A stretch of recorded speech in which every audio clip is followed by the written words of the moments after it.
بسم اللہ الرحمن الرحیم نحمده ونصلی ونسلم علی رسولہ الکریم اما بعد۔ شرح العقود کا اگلا درس جاری ہے، اور یہاں پر گفتگو یہ چل رہی تھی کہ کسی بھی فقیہ اور مفتی کو فتویٰ دینے کا حق تبھی ہے جبکہ وہ افتاء میں مہارت حاصل کر لے، اور محض ایک دو کتابیں بلکہ 10-20 کتابیں دیکھ کر کے بھی فتویٰ دے دینا یہ بھی درست نہیں ہے۔ کون ٹھکانہ ہے کہ جس کتاب سے اس نے مسئلے کو اخذ کیا اس کتاب کے مصنف نے کہاں سے وہ مسئلہ اخذ کیا، اس لیے اصل ماخذ پر نظر ہونی چاہیے، اور اس کے ساتھ ساتھ یعنی کتاب کے مطالعے کے ساتھ ساتھ فن افتاء میں مہارت اور خوف الہی اور حالات کی نزاکت، لوگوں کے احوال کی معرفت، یہ سب چیزیں ضروری ہیں کہ ان میں سے کوئی چیز بھی مس ہو گئی تو پھر اس سے فتویٰ دینے کے جو تقاضے ہیں ہو سکتا ہے وہ پورے نہ ہوں، کیونکہ حکم شرعی بتانے کا مطلب تو یہی ہے نا کہ اللہ تبارک و تعالیٰ کو حکم آپ بتا رہے ہیں، حالانکہ آپ جس کتاب سے مسئلہ نکال رہے ہیں وہ حکم ہے تو صحیح، لیکن جن حالات پر وہ حکم نافذ آپ کر رہے ہیں ان حالات کے لیے وہ حکم نہیں ہے، ایسا بھی ہو سکتا ہے ان حالات کے لیے کوئی دوسرا حکم ہے۔ اور پھر جب آپ معلوم ہو گیا آپ کو کہ راجح قول پر ہی فتویٰ دینا ہے اور مرجو جو ہے بمنزلہ عدم ہے، اور اس پر فتویٰ دینا بالکل غلط ہے، جائز نہیں ہے، اور بندے کے پاس جب چند اقوال ہیں تو بغیر راجح قول معلوم کیے ہوئے کسی بھی قول کے مطابق فتویٰ دے دیا تو یہ ہوائے نفس ہے، اتباع نفس ہے جو حرام ہے، اس کی اجازت نہیں ہے۔ تو جب یہ ساری چیزیں ہیں تو آپ کو اور مفتی فقیہ کو بہت زیادہ حاضر دماغ ہونا چاہیے اور افتاء کے سارے تقاضے ذہن میں رکھنے چاہیے۔ لہٰذا یہ کہہ دینا کہ جناب 2-4 کتابوں میں یہ مسئلہ لکھا ہوا ہے یہ کافی نہیں ہے۔ ابھی علامہ شامی اسی کی مثالیں پیش کر رہے ہیں کہ ایک دو بات نہیں بلکہ 10-10 20-20 کتابوں میں ایک مسئلہ لکھا ہوتا ہے، اور کسی ایک فقیہ ایک مصنف نے اسے کہیں سے نقل کیا اور نقل کرنے میں کوئی خطا سرزد ہو گئی، کوئی سہو ہو گیا ہے نا، نقل میں غلطی ہو گئی یا کوئی لفظ چھوٹ گیا یا سمجھنے میں اس میں قید تھی، اس قید کی طرف توجہ نہ گئی، مطلقاً لکھ دیا۔ اب اسی کو بعد والوں نے انہی مصنف پر اعتماد کرتے ہوئے نقل کرنا شروع کر دیا، نقل چلا آ رہا ہے، اور آج کی ڈیٹ میں کوئی بندہ اٹھے اور کہے کہ 10-20 کتابوں میں مسئلہ لکھا ہوا ہے، تو لکھا ہوا ہے تو اس سے کیا ہوا کہ جس کتاب سے انہوں نے اخذ کیا ہے وہ اصل مرجع جو ہے ان لوگوں کا جو مرجع جو معتمد ہے وہاں غلطی ہوئی ہے، تو جب وہاں غلطی ہو گئی تو سارے مقامات پہ غلطی مسئلہ مانا جائے گا نا۔ تو اس لیے ان کی اس بات کی مثال پیش کر رہے ہیں کہ کہاں ایسا ہوا کہ لوگوں نے مسلسل کسی ایک تصنیف، کسی ایک کتاب یا کسی ایک کتاب کے مسئلے پر اعتماد کیا، اور کرتے ہوئے بعد لوگوں نے اسی کو نقل کر دیا، نقل در نقل ہوا اور وہ مسئلہ غلط تھا۔ 2 مثالیں پیش کر چکے ہیں اور 2 مثالیں اور پیش کریں گے اس کی۔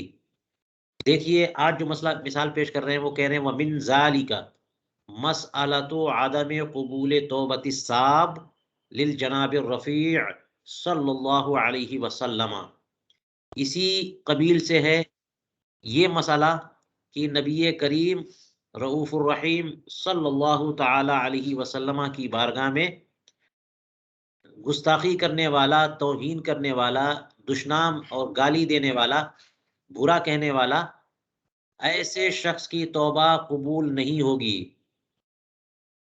گستاخ رسول کے توبہ کی عدم قبولیت کا مسئلہ، ٹھیک ہے، اس کا خلاصہ میں بیان کروں کہ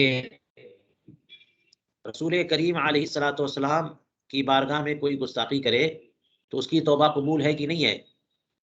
ٹھیک ہے، تو اس میں ذرا اختلاف ہے، ٹھیک ہے، اور اختلاف یہ ہے کہ مالکیہ اور حنبلیہ کے نزدیک یہ مسئلہ ہے کہ اس کی توبہ قبول نہیں ہے، اور توبہ قبول نہ ہونے کا مطلب یہ کہ عند الناس، سلطان اسلام کے نزدیک، عند اللہ ہر ایک کی توبہ قبول ہے نا، ان اللہ تواب الرحیم ہے نا، اور حدیث پاک نصوص سے یہ بات ثابت ہے کہ جو بندہ توبہ کرتا ہے اس کی توبہ قبول ہے۔ تو جب کوئی بندہ توبہ کرے گا تو اس کی توبہ قبول ہے عند اللہ، آخرت اگر توبہ نصوحہ ہے تو آخرت میں اس کا حساب نہیں ہوگا، ٹھیک ہے۔ لیکن وہ جرم اگر دوسری جہت سے بھی جرم ہے، یعنی حقوق العباد میں بھی دخل اندازی ہے، تو اللہ کی بارگاہ میں توبہ کرے گا تو اللہ تعالیٰ معاف کرے گا، لیکن لوگوں کے ساتھ جب جرم کیا ہے تو لوگوں سے بھی تو معافی مانگنی ہے، بات سمجھ میں آئی؟ تو اس لیے جب رسول کریم علیہ الصلوۃ والسلام کی بارگاہ میں کسی نے گستاخی کر دی تو رسول کریم علیہ الصلوۃ والسلام کی عزت و حرمت اللہ تعالیٰ کی عزت و حرمت ہے نا، ان کی اللہ کی بارگاہ میں گستاخی ہوئی، بے ادبی ہوئی، تو اب اللہ کی بارگاہ میں جب توبہ کر لے گا تو اس کی توبہ قبول ہے کہ نہیں ہے؟ عند اللہ قبول ہے اگر صحیح توبہ ہے تو، عند الناس، عند سلطان اسلام قبول نہیں ہے، یعنی اس کی سزا موت ہے نا، اور توبہ کرے تب بھی اسے قتل کر دیا جائے گا۔ یہ قول جو ہے نا مذہب مالکی اور مذہب حنبلی کا ہے، ٹھیک ہے، لیکن امام اعظم ابو حنیفہ کے نزدیک کیا قول ہے اور کیا مذہب ہے؟ وہ یہ ہے کہ اس کی توبہ قبول ہے عند الناس بھی اور عند اللہ بھی، یعنی جب کوئی بندہ اگر توبہ کر لیتا ہے تو اس کی توبہ قبول ہوتی ہے، اور اس کی سزا پھر قتل نہیں ہے، جیسے مرتد، کیونکہ جو رسول کریم علیہ الصلوۃ والسلام کی بارگاہ میں گستاخی کرے گا وہ ارتداد ہے، سرکار کی بارگاہ میں گستاخی کیا ہے؟ ارتداد ہے، مرتد ہو جاتا ہے بندہ، اور ارتداد سے توبہ ضروری ہے، مرتد کا جو حکم ہے وہی حکم گستاخ رسول کا بھی ہے ہمارے نزدیک۔ تو مرتد کا حکم کیا ہے؟ وہ یہ ہے کہ اسے موقع دیا جائے 3 دن کا، پہلے اس پر اسلام پیش کیا جائے اور موقع دیا جائے کہ وہ اپنے ارتداد سے توبہ کرے، واپس آ جائے، اگر وہ واپس آ جاتا ہے چھوڑ دیا جائے گا، اور نہیں واپس آتا ہے تو 3 دن کا جو موقع دیا ہے سمجھنے بوجھنے سوالات کرنے کا، اس کے بعد اسے قتل کر دیا جائے گا، ٹھیک ہے۔ اور یہ موقع دینا بھی جو ہے نا یہ ضروری نہیں ہے، یہ مستحب ہے کہ اسے 3 دن کا موقع دیا جائے، آخر کیوں یہ اسلام سے پھر گیا، ورنہ اس وقت بھی اسے قتل کیا جا سکتا ہے۔ لیکن اگر وہ ارتداد سے واپس آ گیا تو پھر توبہ قبول کیوں نہیں ہے؟ کیونکہ توبہ تو وہ چیز ہے، نصوص سے ثابت ہے کہ توبہ وہ چیز ہے جو بڑے سے بڑے گناہ کو مٹا دیتی ہے، اور اس سے کفر اور شرک بھی ختم ہو جاتا ہے، تو توہین بھی ختم ہو جائے گی، جو بھی جرم ہے نا سارے کے سارے جرائم توبہ سے ختم ہو جاتے ہیں۔ اس لیے جو حکم مرتد کا ہے وہی حکم گستاخ رسول کا بھی ہے، کیونکہ گستاخ رسول مرتد ہے، مرتد جب اپنے ارتداد سے واپس آ جاتا ہے اور صحیح طور پر جو ہے نا وہ توبہ کر لیتا ہے اور کلمہ شہادت پڑھ کر کے داخل اسلام ہو جاتا ہے تو اس کی توبہ قبول ہوتی ہے نا۔ یہ بات ہے مذہب حنفی۔ اب یہ فرق صرف اتنا ہے، ہمارے ائمہ کرام میں اختلاف یہ ہے کہ اب اس کے بعد کیا اسے تعزیراً سزا دی جا سکتی ہے کہ نہیں۔ تو اس میں جو ہے نا ایک جماعت کا یہ کہنا ہے کہ نہیں، تعزیراً سزا نہیں دی جا سکتی، اور ایک یہ کہ تعزیراً سلطان اسلام ابھی بھی اس کو قتل کر سکتا ہے، یہی اعلیٰ حضرت نے فتاوی رضویہ شریف میں لکھا۔ چلیے، تو کہنا یہ ہے کہ یہ مسئلہ ہے رسول کریم علیہ الصلوۃ والسلام یا کسی بھی نبی کی بارگاہ میں توہین کرنے والے کے توبہ قبول ہے یا نہیں ہے۔ یہ مسئلہ مالکیہ اور حنبلیہ کی کتابوں میں لکھا ہے کہ اس کی توبہ قبول نہیں ہے، وہیں سے اخذ کر کے فتاوی بزازیہ میں بھی لکھا، اور پھر بعض کے لوگوں نے اسے نقل کرنا شروع کر دیا، گویا کہ یہ مذہب حنفی ہے، حالانکہ یہ مذہب حنفی نہیں ہے۔ چلیے دیکھیے، کہتے ہیں فقد نقل صاحب الفتاوی البزازیہ انہ یجب قتلہ عندنا، صاحب فتاوی بزازیہ، فتاوی بزازیہ کے مصنف نے نقل کیا کہ ہمارے نزدیک سے مراد حنفیہ کے نزدیک، ٹھیک ہے، توہین رسالت علی صاحب الصلاۃ والسلام کرنے والے کا قتل واجب ہے، انہوں نے یہ نقل کیا۔ ولا تقبل توبتہ وان اسلم، اور اس کی توبہ قبول نہیں کی جائے گی اگرچہ وہ مسلمان ہو جائے۔ وعزا ذلك الى الشفاء للقاضی عیاض المالکی والصارم المسلول لابن تیمیہ الحنبلی، اور اس مسئلے کا ماخذ بتایا ہے شفا، عزا کا معنی منسوب کرنا، اس کو منسوب کس طرف کیا؟ قاضی عیاض مالکی کی شفا کی طرف اور ابن تیمیہ حنبلی کی کتاب الصارم المسلول کی طرف، ان لوگوں نے لکھا ہے۔ تو ابن تیمیہ گستاخ اور گمراہ، یہ تو حنبلی مذہب رکھتا تھا، اور امام قاضی عیاض مالکی جو ہے نا، یہ مالکی تھے، ان کی کتاب الشفا بتعریف حقوق المصطفیٰ بڑی متبرک اور مستطاب اور جامع اور مقدس کتاب ہے، رسول کریم علیہ الصلوۃ والسلام کی سیرت اور ان کے حقوق کے تمام گوشوں کا احاطہ کرتی ہے الحمدللہ۔ تو ان دونوں کتابوں کی طرف اس مسئلے کو منسوب کیا صاحب فتاوی بزازیہ نے، ٹھیک ہے۔ تو یہ بات تو کلیئر ہو گئی نا کہ اگر شفا میں یہ مسئلہ لکھا ہوا ہے تو مالکی مذہب کی کتاب ہے وہ، اور الصارم المسلول میں لکھا ہے تو ابن تیمیہ نے حنبلی مذہب کے مطابق لکھا ہوگا۔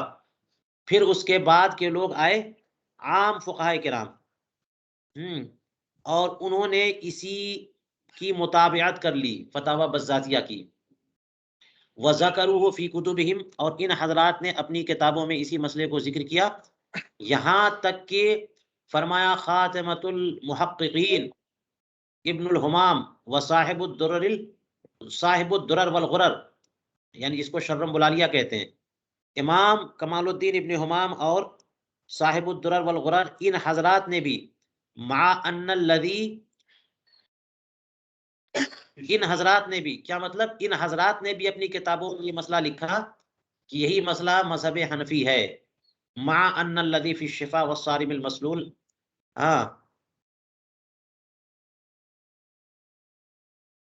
یا انا دو بار ہے،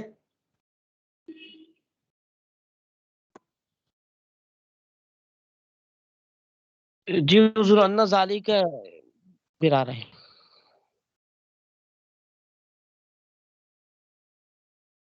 چلیے فصل اجنبی کی وجہ سے تکرار کر دیا، ورنہ انا کی ضرورت نہیں تھی، ٹھیک ہے۔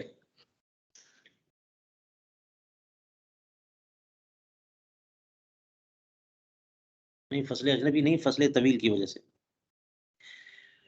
چلیے فرماتے ہیں کہ باوجود اس کے کہ وہ مسئلہ جو شفاء قاضی عیاض میں ہے اور الصارم المسلول میں ہے، وہ تو شافعیہ کا مذہب ہے، وہ تو حنابلہ کا مذہب ہے، وہ احدر روایتین عن الامام مالک، اور وہ امام مالک سے دو روایتوں میں سے ایک روایت ہے، تو شافعی مذہب کہہ لیجئے، حنبلی مذہب کہہ لیجئے، اور ایک روایت کے مطابق مالکی مذہب کہہ لیجئے، لیکن کیا یہی حنفی مذہب بھی ہے؟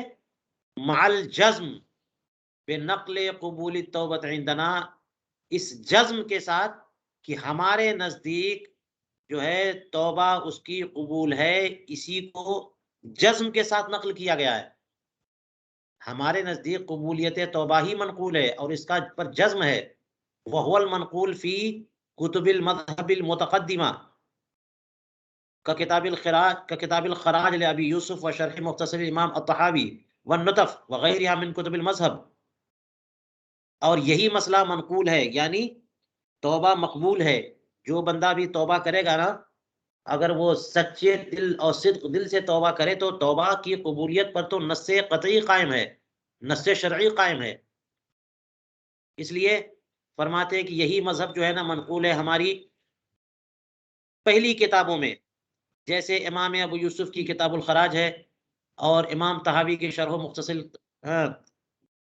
امام طحاوی کی جو مختصر ہے اس کی شرح مختصر امام الطحاوی، اور کتاب النطف میں بھی، اور دیگر کتب مذہب میں، جیسا کہ میں نے، علامہ شامی کہتے ہیں کما اوضحت ذلك غایت الایضاح بما لم اسبق الیہ، جیسا کہ میں نے اس مسئلے کو پورے طور پر واضح کر دیا ہے اس ان تمام تفصیلات کے ساتھ کہ مجھ پر اس معاملے میں سبقت نہیں کیا جا سکا.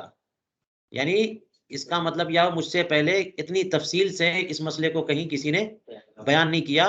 اور یہ بات کہتے ہوئے لم اسبق الیہ کہتے ہوئے اللہ کی حمد اور شکر بجا لاتے ہیں تاکہ ایک تعلی اور غرور نہ ہو، بلکہ تحدیث نعمت ہے کہ سارے جزیات اور اس کے گوشے سب میں نے جمع کر دیا.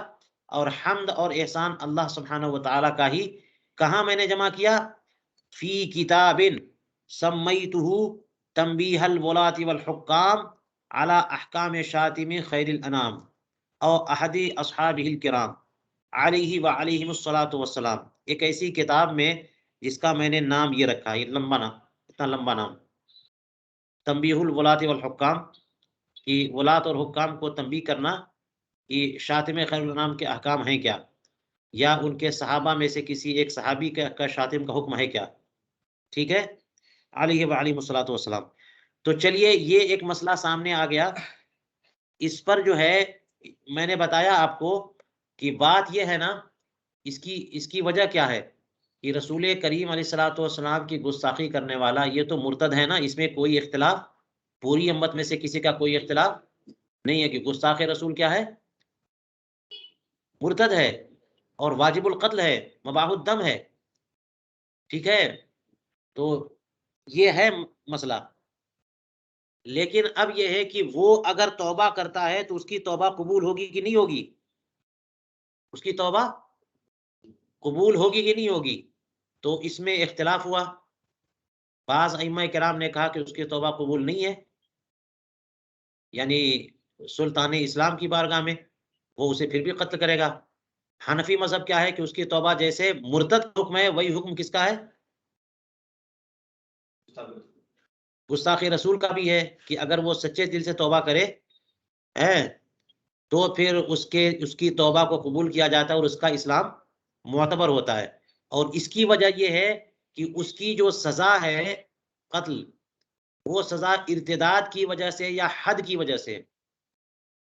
اس کا مطلب یہ ہوا کہ دیگر ائمہ کرام یہ فرماتے ہیں کہ حد کی وجہ سے، جب بھی کوئی سزا حد کی وجہ سے ہوتی ہے تو پھر توبہ سے وہ معاف نہیں ہوتی. چوری کی سزا ہے، زنا کی سزا ہے نا، یہ جب ثابت ہو جائے پھر سزا نافذ کرنی ہی ہوتی ہے، یہ معاف نہیں کر سکتا کوئی، سلطان اسلام بھی معاف نہیں کر سکتا ہے. بات سمجھ میں آئی؟ لیکن اگر ارتداد کی وجہ سے ہے تو جہاں سے ارتداد ختم ہو جائے گا، ارتداد سے توبہ کر لیا تو ارتداد معاف ہو گیا، تو سارے جرم معاف ہو گئے، تو سزائیں بھی معاف ہو گئی. ٹھیک ہے. لیکن اعلی حضرت امام اہل سنت مجدد دین و ملت امام احمد رضا فاضل بریلوی رضی اللہ تعالیٰ عنہ نے اپنی کتاب اپنے فتاوی میں لکھا کہ اس معاملے میں اختلاف ہے ہمارے حنفیہ کا بھی. یہ تو ہے کہ توبہ اس کی قبول ہے، لیکن تعزیراً سلطان اسلام اسے قتل کر سکتا ہے کہ نہیں. دیکھیے میں آپ کو دکھاتا ہوں.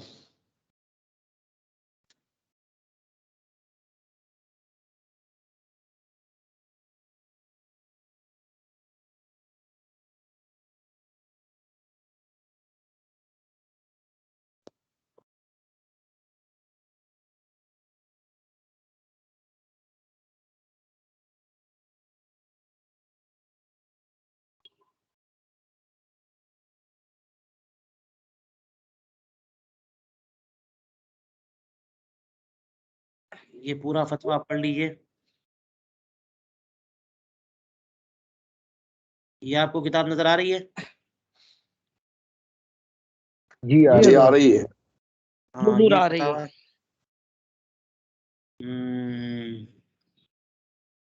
یہ دیکھیے گا، اس میں اعلیٰ حضرت نے نقل بھی کیا ہے کہ کئی فقہ حنفی کی کئی کتابوں میں اس کے بارے میں. یہ دیکھیے سوال ہے، سوال 52 فتاوی رضویہ 14ویں جلد میں.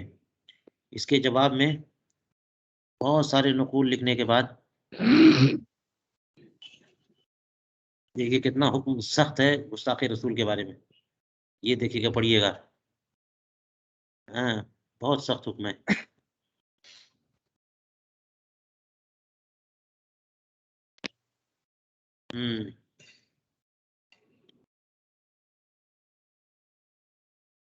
یہ دیکھیے اذا سب الرسول صلی اللہ علیہ وسلم او واحد من الانبیاء علیہ الصلوۃ والسلام فلا توبۃ له.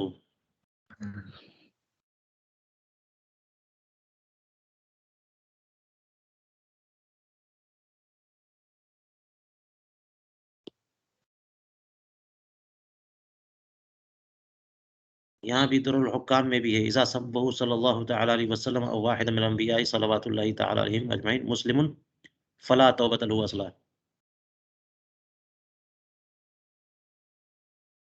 اور یہ بھی ان شاتمہ کافر ومن شک فی کفری فی عذابی و کفری کفر.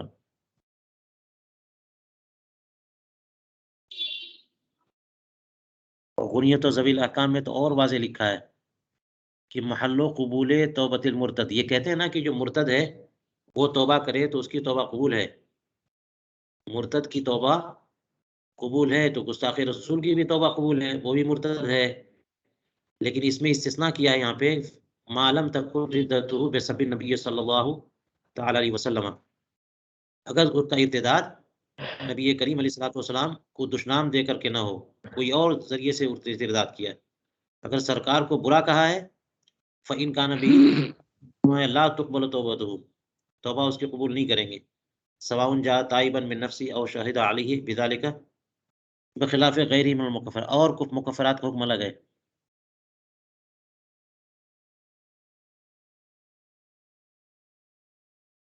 ٹھیک ہے، الاشباح والنظائر کی بھی عبارت نقل کی سب.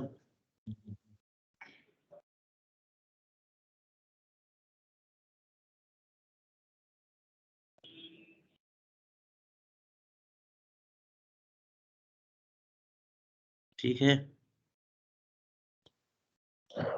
دیکھیے یہ فتاوی خیر یا علامہ خیر الدین الرملی نے من سب رسول اللہ صلی اللہ تعالی علیہ وسلم فإنه مرتد وحکم حکم المرتدین ویفعل به ما یفعل بالمرتدین ولا توبۃ له اصلا.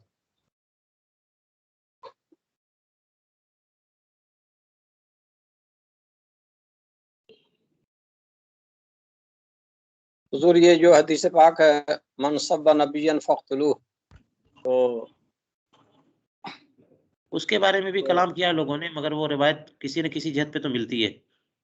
تحقیق نہیں کی ہے میں نے، بعض لوگوں نے اس پہ تحقیقات کی ہیں تو پھر دیکھ لیے گا، کسی کے پاس ہو تو شیئر کر دے. یہ عبارتیں اعلیٰ حضرت نے پیش کی ہیں. حضور شفا شریف میں وہ روایت موجود ہے من سبا نبی ہاں جی جی ہاں جی جی مختلف طرق سے نقل ہے. جی جی جی ہاں ہاں. اب اعلیٰ حضرت نے بالکل آخر میں جو کہا ہے وہ ہے حدیث پاک، لیکن اس کی سند پہ ہاں یہ آخری میں بالجملہ اشخاص مذکور کے کفر و ارتداد میں اصلاً شک نہیں. دربارہ اسلام و رفع دیگر احکام ان کی توبہ اگر سچے دل سے ہو ضرور مقبول ہے. دیکھ لیا نا آپ نے، یہ مذہب حنفی اعلیٰ حضرت جو ہے کتنا احتیاط فرماتے ہیں، ہے نا. یہ بڑا مشکل مرحلہ ہوتا ہے کہ فقہ حنفی کی جہت کی طرف سے اس مسئلے میں کس طرح سے توضیح کی جائے. تو دیکھیے فرمایا اعلیٰ حضرت نے اصل مسئلہ بھی رکھا، اور یہ جو ہمارے فقہ حنفیہ نے بھی تو کتابوں میں لکھا ہے اس کا مطلب بھی بتایا کہ دربارہ اسلام و رفع دیگر احکام ان کی توبہ اگر سچے دل سے ہو ضرور مقبول ہے. ہاں اس میں اختلاف ہے کہ سلطان اسلام انہیں بعد توبہ و اسلام صرف تعزیر دے یا اب بھی سزائے موت دے. ٹھیک ہے، اس کا مطلب یہ ہوا کہ سلطان اسلام کو اب بھی حق ہے کہ اس کو موت دے، اس کو قتل کر دے، کیونکہ اس نے بہت بڑا جرم کیا ہے. کہ اگرچہ یہ توبہ کرے مگر اس سے سیکھ کر کے اور گستاخ تو پیدا ہو جائیں گے، ہو سکتے ہیں. حضور کریم علیہ الصلوۃ والسلام کی عزت و حرمت اور ناموس سب سے بڑھ کر ہے. تو یہاں پہ یہ فرمایا کہ وہ جو بزازیہ اور اس کے بعد کی بہت کتب معتمدہ میں ہے کہ اس کی توبہ مقبول نہیں، اس کے یہی معنی ہے. ٹھیک ہے، اور اس کی بحث یہاں بیکار ہے. کہاں سلطان اسلام اور کہاں سزائے موت کے احکام. سدھا خبیث اخبث ملعون انجس ہیں کہ کلمہ گو بلکہ اعلیٰ درجے کے مسلمان مفتی واعظ مدرس شیخ اللہ و رسول کی جناب میں منہ بھر کر ملعونات بکتے لکھتے چھاپتے ہیں، اور ان سے کوئی تو کہنے والا نہیں۔